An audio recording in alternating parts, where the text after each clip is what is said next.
Good morning friends, मैं अमन शर्मा एक बार फिर से आपके सामने तीसरे पार्ट का अगला वीडियो लेकर आए। अपन ने पिछले वीडियो में पढ़ा था ऋण का परिवर्तन कैसा होता है, ऋण कैसे बनता है। अब इस वीडियो में पढ़ेंगे बीज का परिवर्तन, बीज कैसे बनता है, बीज का परिवर्तन कैसा होता है, और साथ में अपन पढ़ेंगे फल। ठीक है, फलों का विकास के हिसाब से होता है और बीजों का परिवर्तन और बीजों का विकास में बीज कितने प्रकार के होते हैं आवृत्ति की बातों में ये पढ़ेंगे। ठीक है, तो आज हम शुरू करते हैं। सबसे पहला पॉइंट अपन बीज का परिवर्तन, यानी कि आवृत्ति पादपों में बीजों का विकास कैसे होता है। जितने भी आवृत्ति पादप होते हैं उनमें द्विनिषेचन के बाद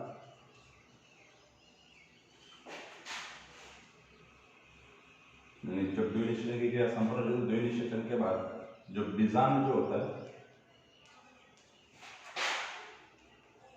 वो बीज में बदल जाता है।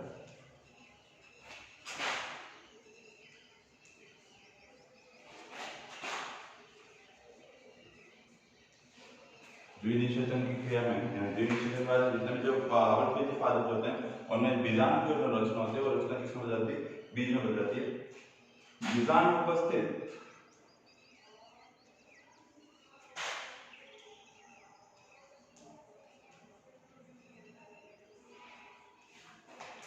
बीजाणु उपस्थित अध्यावरण, यहाँ पर इसको बोल सकते हैं आवरण, जो तरह बीजाणु के चारों तरफ पाए जाते हैं। बीजाणु उपस्थित अध्यावरण आवरण में बदल जाते हैं। यहाँ पर कह सकते हैं कि बीजाणु उपस्थित अध्यावरण दो तरह की त्वचा बाह्य आवरण या आंतरिक आवरण बदल जाता है। तो इसमें उपस्थित जो अध्यावरण होते हैं उन्हें बीज आवरण कहा जाता है।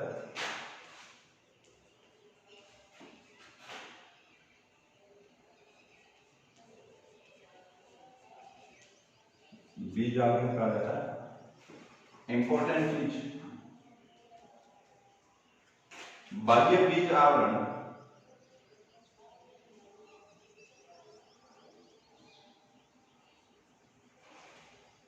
यानी बाहर का जो बीज का जो आवरण होता है उसे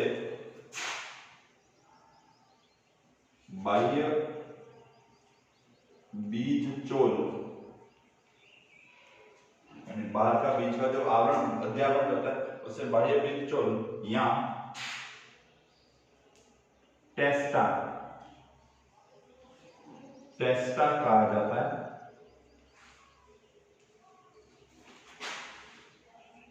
जबकि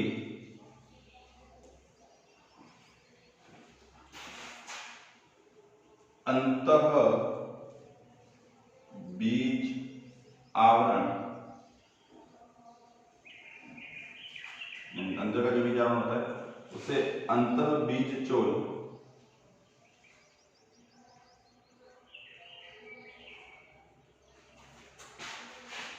या टैगमन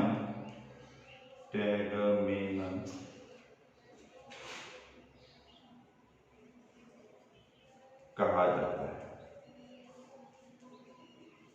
ठीक है, यानी कि द्विनिषेचन के बाद बीजाणु में किसमें बदल जाते हैं, बीज में बदल जाते हैं। बीजाणु उपस्थित जो अध्यावरण होते हैं उन अध्यावरण भी आगे जाके बीज आवरण कहा जाता है। उसमें जो बाह्य बीज आवरण होता है उसको बाह्य बीज चोल कहा जाता है और आंतरिक बीज आवरण होता है उसे आंतरिक बीज चोल कहा जाता है। अब आगे क्या होता है, कुछ जो पादप होते हैं उनके अंदर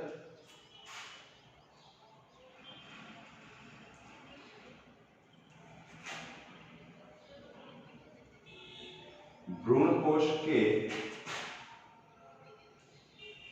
निर्माण के समय, यानी जब भ्रूण कोश का निर्माण हो रहा होता है तो उस समय संपूर्ण बीजांडकाय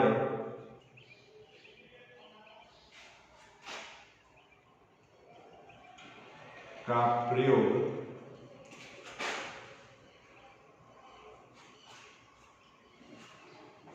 हो जाता है। जब भ्रूणपोष परिवर्तित हो रहा है तो उस बीजाणु के चारों तरफ से बीजाणु की जितनी रचनाएं होती हैं, जिनको बीजाणु काय कह सकते हैं, उनका उपयोग हो जाता है मगर अपवाद स्वरूप। इसमें भी अपवाद है, इंपॉर्टेंट है ये, केवल इसमें सवाल पूछा जाता है, मगर अपवाद स्वरूप कुछ पादपों में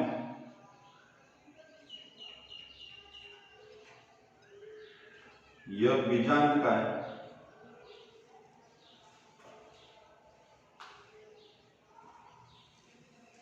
कुछ पौधे ऐसे होते हैं जिनमें ये बीजाणु का है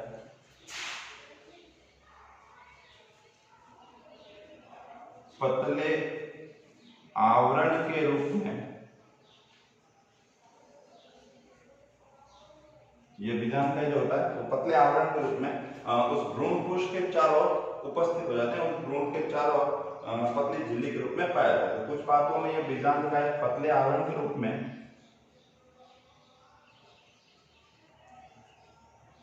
भ्रूणपोष के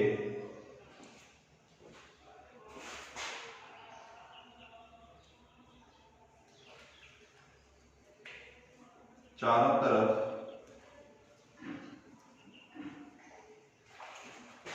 उपस्थित रहता है, जिससे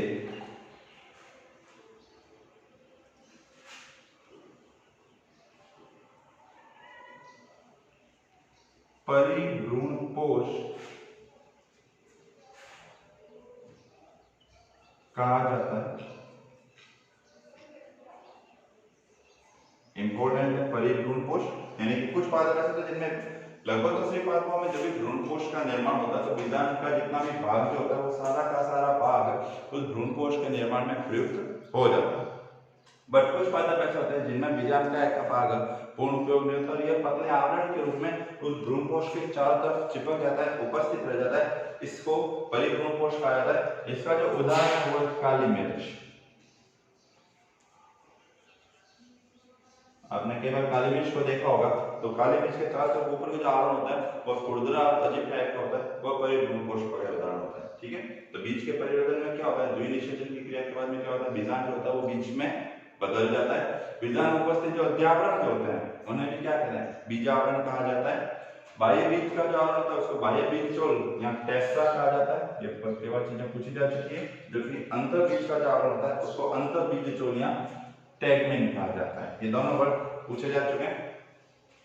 भ्रूणपोष के निर्माण के समय बीजाणु का पूरा यानी संपूर्ण उपयोग हो जाता है, लेकिन कुछ पादपों में क्या होता है, ये बीजाणु का जो होता है पतले आवरण के रूप में भ्रूणपोष के चारों ओर पाया जाता है, जिसको अपन परिभ्रूणपोष भी कहा जाता है।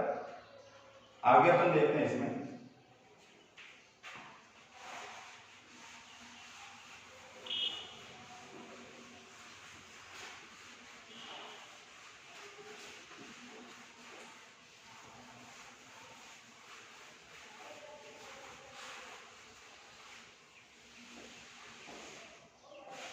कुछ पौधे ऐसे भी होते हैं,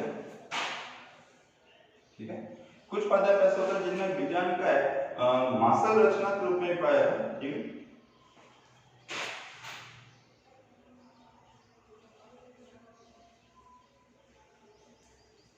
कुछ पादपों में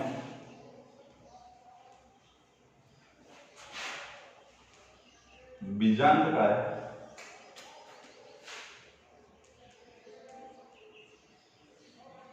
मासल का मतलब अपन चिकना कह सकते हैं, गुदगुदा कह सकते हैं, मासल आवरण के रूप में पाया जाता है।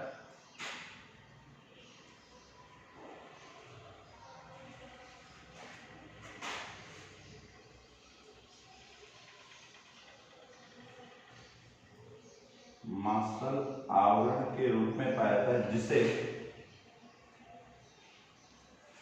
एरिल कहा जाता है।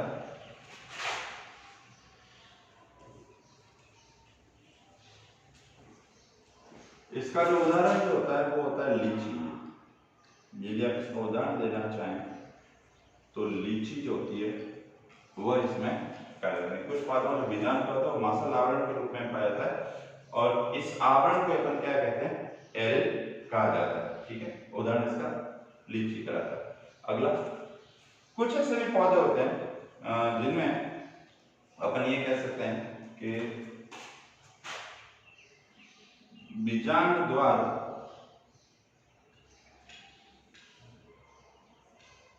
के सिरे पर, यानी हम ये कह सकते हैं इनमें जो होता है बीजांड द्वार के तरफ में, बीजांड द्वार के सिरे पर है, बीजांड द्वार की तरफ अपन देख सकते हैं, बीजांड द्वार की तरफ एक सफेद रचना पाई जाती है,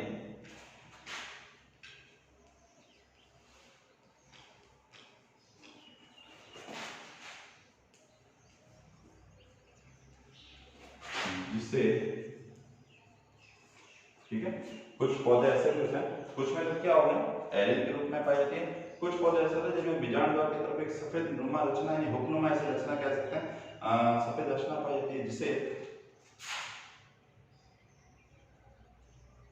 कैरंकल कहा जाता है।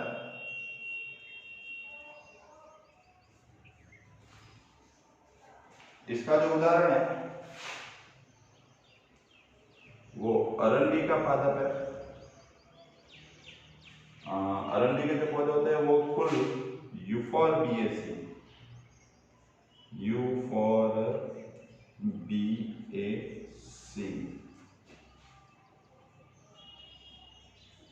कुल में आता है।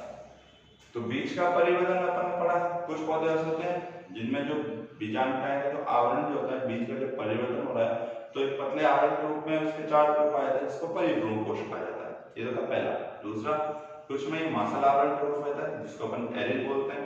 तीसरा, कुछ पादप ऐसे भी होते हैं जिनमें बीजांड का जो एक सफेद रचना पाई जाती है जिसको कैरंकल कहा जाता है। इसका आप उदाहरण के रूप में ले सकते हो अरंडी कह सकते हैं, और इसके दूसरे उदाहरण के रूप में अपन यूफॉर्बिएसी भी कह सकते हैं। कुछ एक बीजपत्री पौधे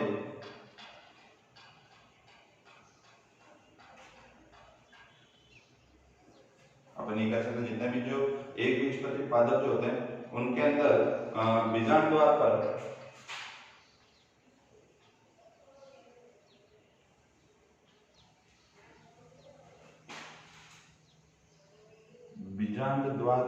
एक प्लग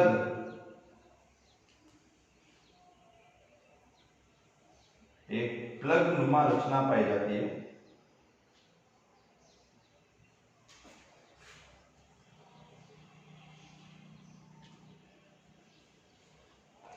एक प्लग नुमा रचना पाई जाती है जिसे ओपर्कुलम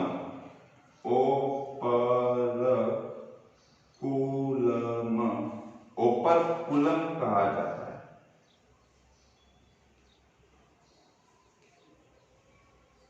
ठीक है, तो ये आपके था बीज का परिवर्तन।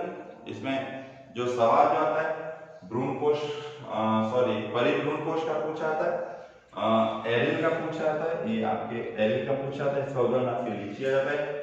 कैरंकल पूछा जाता है, इसका उदाहरण कैरंडी आ गया। और ओपर्कुलम किन पादपों में पाया जाता है, प्लग नुमा रचना, हमेशा ध्यान रखना एक बीजपत्री पादप जितने भी होते हैं उनके अंदर हमेशा ओपर्कुलम पाया जाता है। तो ये बीज के परिवर्तन होते समय बीजांड काय में जो अलग अलग रचनाएं जो बनती है अलग अलग पादपों में वो था। अब आगे भी इसमें देखेंगे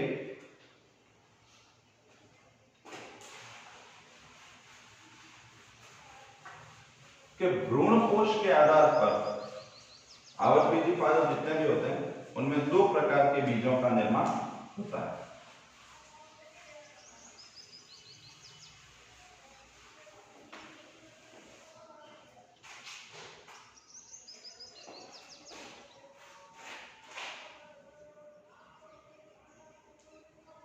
भ्रूण कोश के उपयोग के आधार पर कह सकते हैं, भ्रूण कोश के आधार दोनों में एक ही चीज है।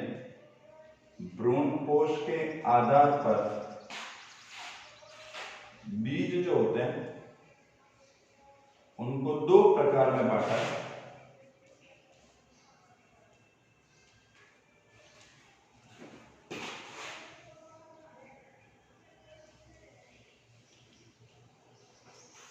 सबसे पहला जो आता है वो आता है अभ्रूणपोषी।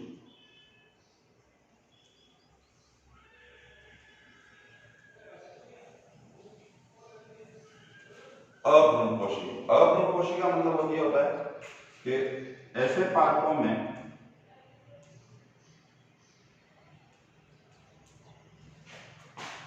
जो बीज जो होते हैं संपूर्ण भ्रूणपोष का उपयोग करते हैं,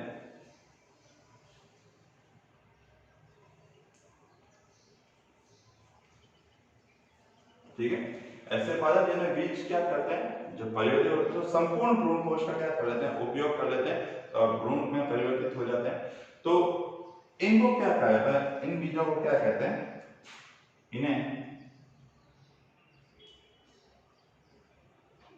अभ्रूणपोषी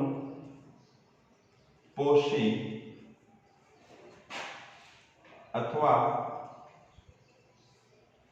अभ्रूणपोषी अथवा गैर एल्बुमिनस बीज कहा जाता है।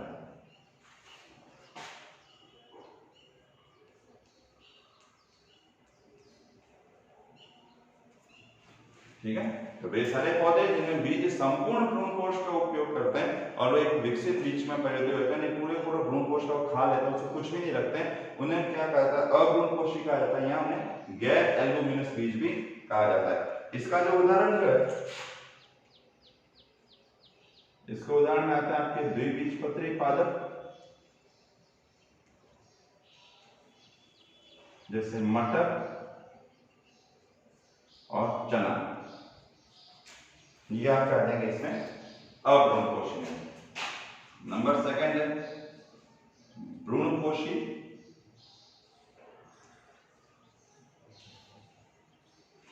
जस्ट इसके विपरीत वे पादप जिनमें बीज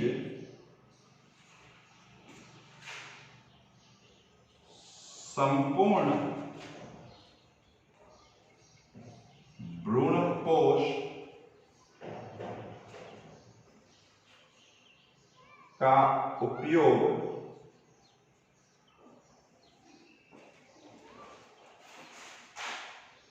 नहीं करते हैं,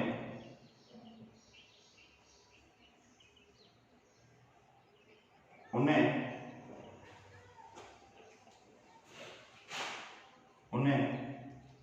भ्रूणपोषी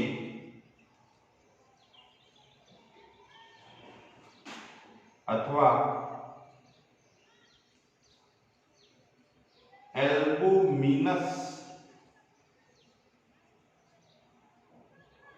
ये तो है गैर एल्बुमिनस, ये है एल्बुमिनस बीज कहा जाता है।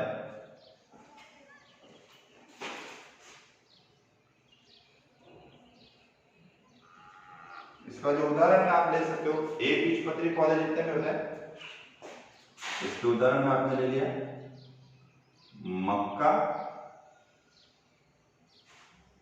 बाजरा, ठीक है, ये तो आपके हो गए एक बीजपत्री पादप।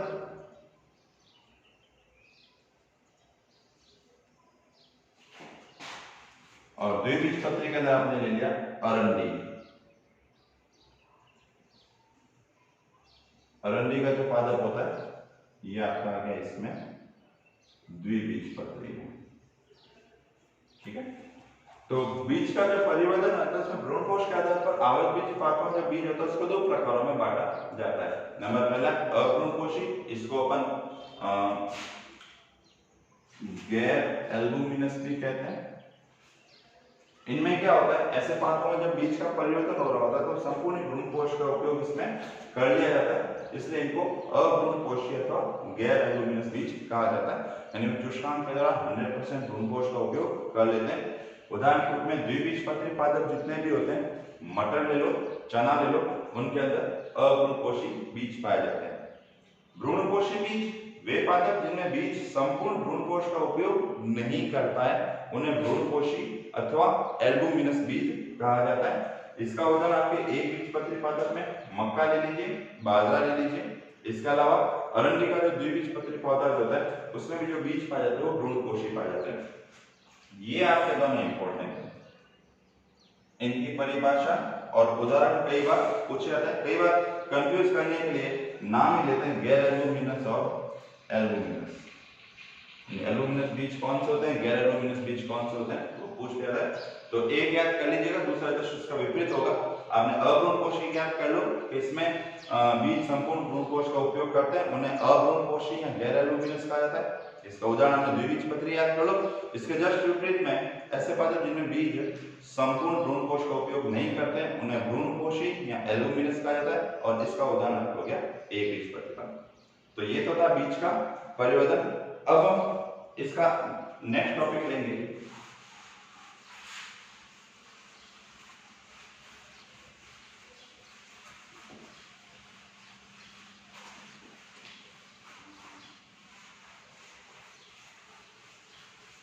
आज के हमारे दो मुख्य बिंदु थे।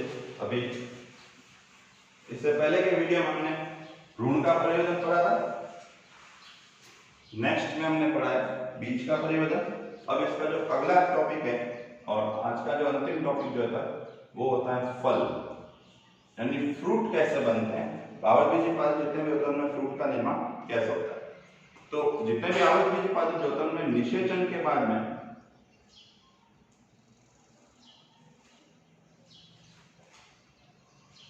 जो अंडाशय जो होता है, निषेचन के बाद में जो निषेचन की क्रिया जो संपन्न होती है तो अंडाशय जो होता है वह अंडाशय किस में परिवर्तित हो जाता है, आपके फल के रूप में विकसित हो जाता है। तो निषेचन के बाद में अंडाशय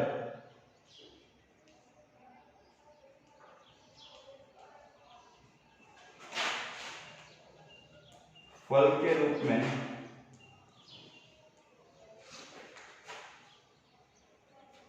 विकसित हो जाता है, यानी ये फल में बदल जाता है। ठीक है, निषेचन के बाद में अंडाशय होता है वो फल के रूप में परिवर्तित हो जाता है। वृद्धि हार्मोन के कारण, आपके आगे के अध्याय में वृद्धि हार्मोन अलग से टॉपिक दिया हुआ है। ठीक है, तो वृद्धि हार्मोन के कारण क्या होता है, वृद्धि हार्मोन के कारण अंडाशय की भित्ति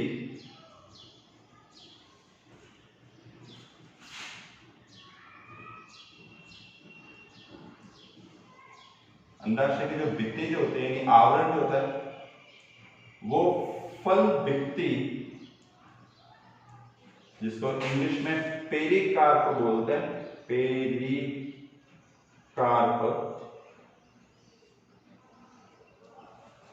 तो वृद्धि हार्मोन का अंडाशय की जो भित्ति होती है फल भित्ति में परिवर्तित हो जाती है, बदल जाती है।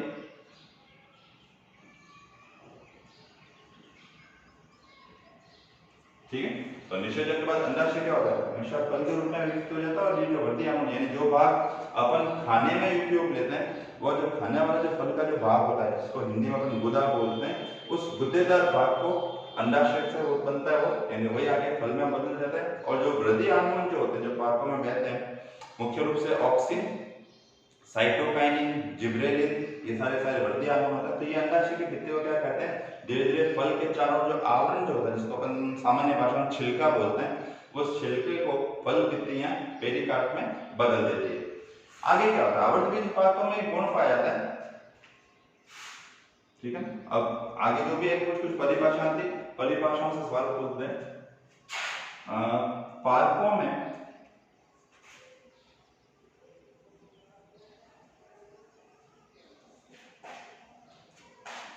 संपूर्ण अंडाशय का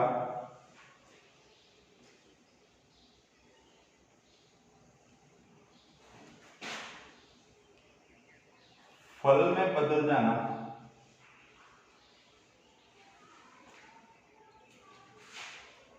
सत्य फल अथवा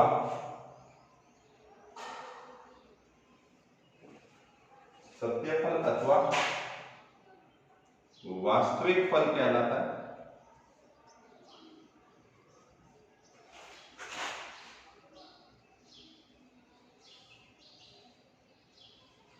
ठीक है ना। कुछ पौधे ऐसे होते हैं जिनमें संपूर्ण अंडाशय किस तरह बदल जाता है, फल के अंदर बदल जाता है, जिसको अपन क्या कहते हैं, सत्य फल या वास्तविक फल कहते हैं। मगर कुछ पादप ऐसे होते हैं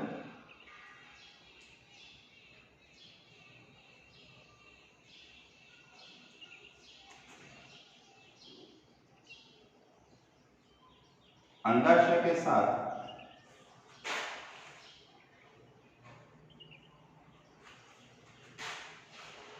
पुष्पासन,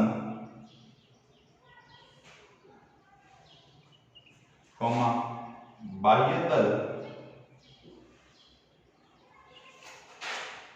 अथवा दल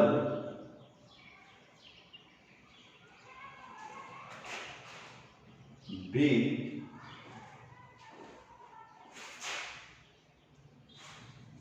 फल निर्माण में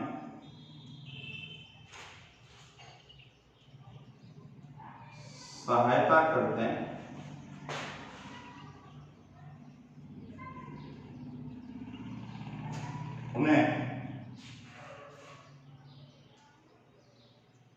उन्हें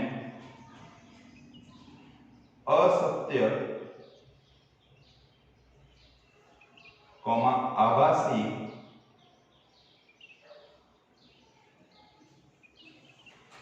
अथवा कूट फल कहा जाता है।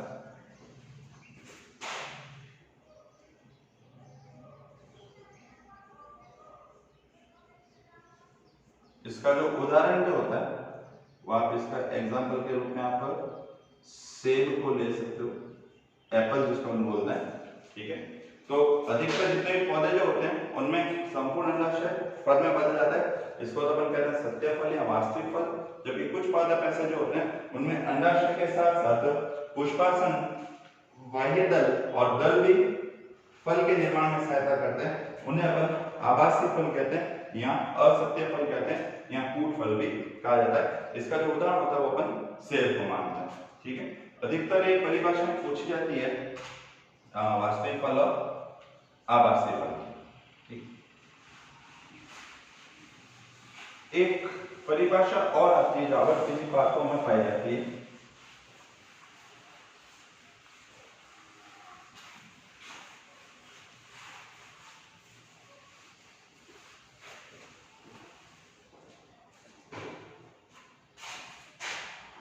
कुछ पादप ऐसे होते हैं जिनमें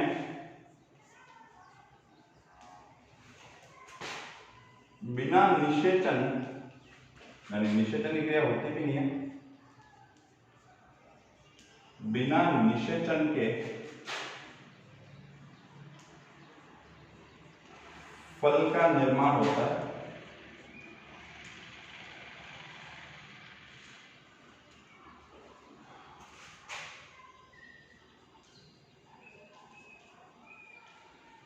उसे, यानी इस घटना को उसे अनिषेक फलन कहा जाता है।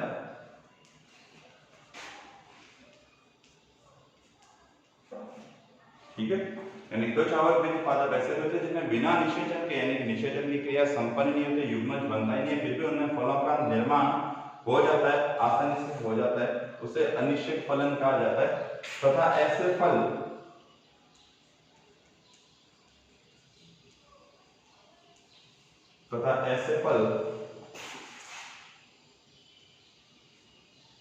अनिषेक फल कहलाते हैं। इसका आप उदाहरण ले सकते हैं, केला है, ठीक है, इसके अलावा आपके अंगूर है और पपीता है। तो उदाहरण के रूप में आपने ले लिया केला, अंगूर और पपीता। ठीक है, अनिश्चित फलन की परिभाषा इंपॉर्टेंट है, कई बार पूछी जाती है कि आवर्ती पात्रों में ऐसी क्रिया होती है जिनमें बिना निषेचन के ही, यानी द्विगुणित युग्मज का निर्माण भी नहीं होता है और फल के निर्माण सीधा हो जाता है, तो इस क्रिया को अनिषेक फलन कहा जाता है तथा ये जो फल जो बनते हैं इनको अनिषेक फल भी कहा जाता है। इसके उदाहरण क्या पूछा जाता है, केला, अंगूर और पपीता। एंड लास्ट इंपॉर्टेंट लाइन, कुछ आवृतबीजी पादप ऐसे होते हैं जिनमें, यानी कुछ पादपों में जिनमें वृद्धि हार्मोन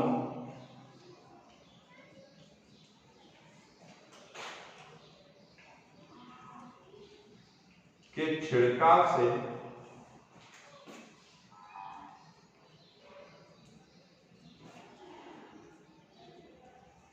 अनिषेक फलन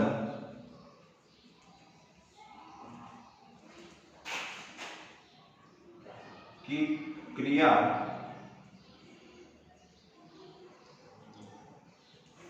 संपन्न की जाती है,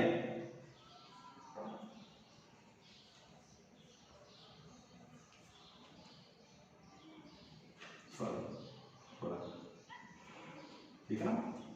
कुछ पादप ऐसे होते हैं जिनमें वृद्धि हार्मोन के छिड़काव से, यानी कि वृद्धि हार्मोन का जब आप छिड़काव करते हैं तो छिड़काव से भी अनिषेक फलन की क्रिया क्या होती है, संपन्न होती है। अनिषेक फलन की क्रिया संपन्न की जाती है, उसे प्रेरित, क्योंकि नेचुरल नहीं हो रहा है, आप कृत्रिम विधि के द्वारा कर रहे हैं, इसलिए उसे प्रेरित अनिषेक फलन कहा जाता है। ठीक है, तो ये भी आपके कई बार परीक्षा के हिसाब से अनिश्चित फलन, प्रेरित अनिश्चित फलन भी पूछा जाता है और अनिश्चित फलन की क्रिया को भी कई बार पूछी जाती है। फलों में सबसे ज्यादा इंपॉर्टेंट होती है वास्तविक फल, वे सारे पौधे जिनमें अपन कह सकते हैं अंडाशय का 100% हिस्सा फल में प्रयुक्त हो जाता है, उसको तो बोलते हैं वास्तविक फल। दूसरा वे फल जिनमें अंडाशय का साथ साथ पुष्पासन, बाह्य दल ये रचना भी फल के निर्माण में सहायक होती है, उसको असत्य फल, कूट फल या आवासीय फल भी कहा जाता है। इसका सबसे अच्छा उदाहरण जो आपका होता है वो आप इसमें ले सकते हैं सेब है, इसके अलावा स्ट्रॉबेरी जो होती है वो भी इसी के अंदर आती है। दूसरा अनिषेक फलन, आवृतबीजी पादपों में एक विशेषता पाई जाती है कि इनमें जो कुछ पादप जो होते हैं वो बिना निषेचन के क्या करते हैं, फलों का निर्माण कर देते हैं। इस घटना को अपन जो बोलते हैं, जो क्रिया जो होती है उसको अनिषेक फलन कहा जाता है। ऐसे जो फ्रूट जो बनते हैं, फल जो बनते हैं उनको अनिषेक फल कहते हैं। इसका उदाहरण होता है केला, अंगूर है, पपीता। आपने कभी कभी केला और अंगूर खाया होगा तो उसके अंदर बीज नहीं पाए जाते हैं, ठीक है। कुछ वे पादप भी होते हैं जिनमें वृद्धि हार्मोन के छिड़काव से भी अनिषेक फलन की क्रिया को संपन्न किया जाता है। इनमें हार्मोनों का छिड़काव किया जाता है, इनको समय से पहले परिपक्व किया जाता है और उनके अंदर भी बिना निषेचन के फलों का निर्माण हो जाता है। चूंकि ये क्रिया कृत्रिम साधनों के द्वारा हो रही है इसलिए इसको प्रेरित अनिषेक फलन भी कहा जाता है। तो आज के लिए इतना ही। आज हमने 3 चीजें पढ़ी थी। सबसे पहले आपने पढ़ा था भ्रूण का परिवर्तन, ठीक है, उसमें इंपॉर्टेंट चीजें काफी थी, उसमें उसका भ्रूण का परिवर्तन कैसे होता है वो पूछा जाता है। उसके बाद अपन ने पढ़ा था बीजों का विकास, बीजों में इसके दोनों आवरण टैगमन और टेस्टा, उसके सवाल पूछे जाते हैं। और छोटा सा एक सवाल आता है कि भ्रूण कोश के आधार पर बीजों को कितने भागों में बांटा है, अपन ने वो भी पढ़ा। 2 प्रकार में, अभ्रूणपोषी, भ्रूणपोषी, दोनों का आपके उदाहरण पूछे जाते हैं। फिर इसमें कुछ अपन कह सकते हैं कई बार परिभ्रूणपोष का भी इसमें सवाल पूछा था, उसका उदाहरण अपन ने काली मिर्च कर दिया। फिर एरिल किसमें पाए जाते हैं, इसका उदाहरण अपन ने लीची पढ़ा था। फिर बात आती है फलों के विकास में, उसमें सवाल जो आता है सत्य और असत्य फल का पूछा जाता है या वास्तविक और आभासी फल का पूछा जाता है। अनिषेक फलन का सवाल आता है और कभी कभार प्रेरित अनिषेक फलन को भी पूछ लिया जाता है। सवाल प्रेरित अनिषेक फलन का कम आता है, कई बार पूछा जाता है, ठीक है। बाकी का